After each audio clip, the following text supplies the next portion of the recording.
Hoy por hoy Vigo.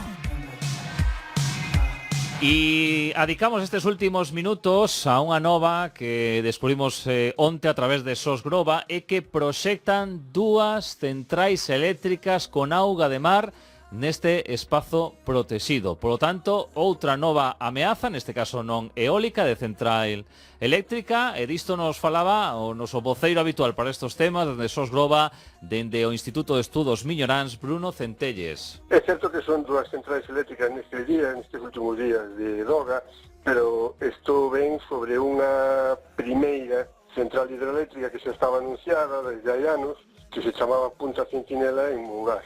Isto forma parte do sistema que temos falado tantas veces, ti máis eu e con todo o mundo, de unha agresión sobre o territorio que non ten precedentes, non? Aquí se trata de utilizar o territorio para beneficio de sempre das mesmas mans. En este caso, falamos de centrais hidroeléctricas de bombeo, sería Punta Centinela en Mugás, sería Fonte das Mañas en Oia e sería Portecelo en Concello de Rosal. As tres na liña de costa da Guarda o Silleiro en Baiona. A idea que nos pretenden vender é que, bueno, hai que aproveitar a coincidencia xeográfica de unha masa de auga estable preto dunhas cotas de Michaira próximas que permiten o aproveitamento de auga bombeada dende o mar ás cotas altas da Serra da Groba, embalsar esa auga salgada nun entorno como a Serra da Groba e, cando a demanda así o estime, pois liberar esa auga que caendo de novo hacia o mar sería turbinada e recuperaría unha parte da enerxía eléctrica.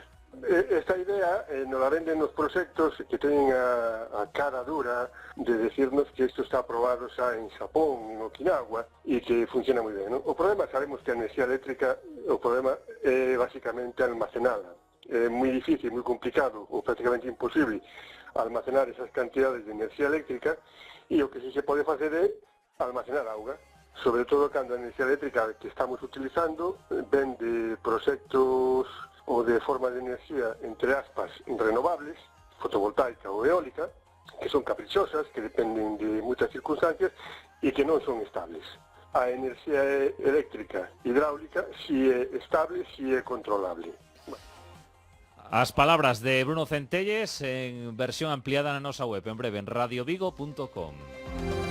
Aquí o deixamos en 15 minutos a información local con Paula Montes na hora 14, gracias a Charlie na parte técnica. Mañá voltamos neste Hoy por Hoy Vigo e Baixo Miño. Boa tarde.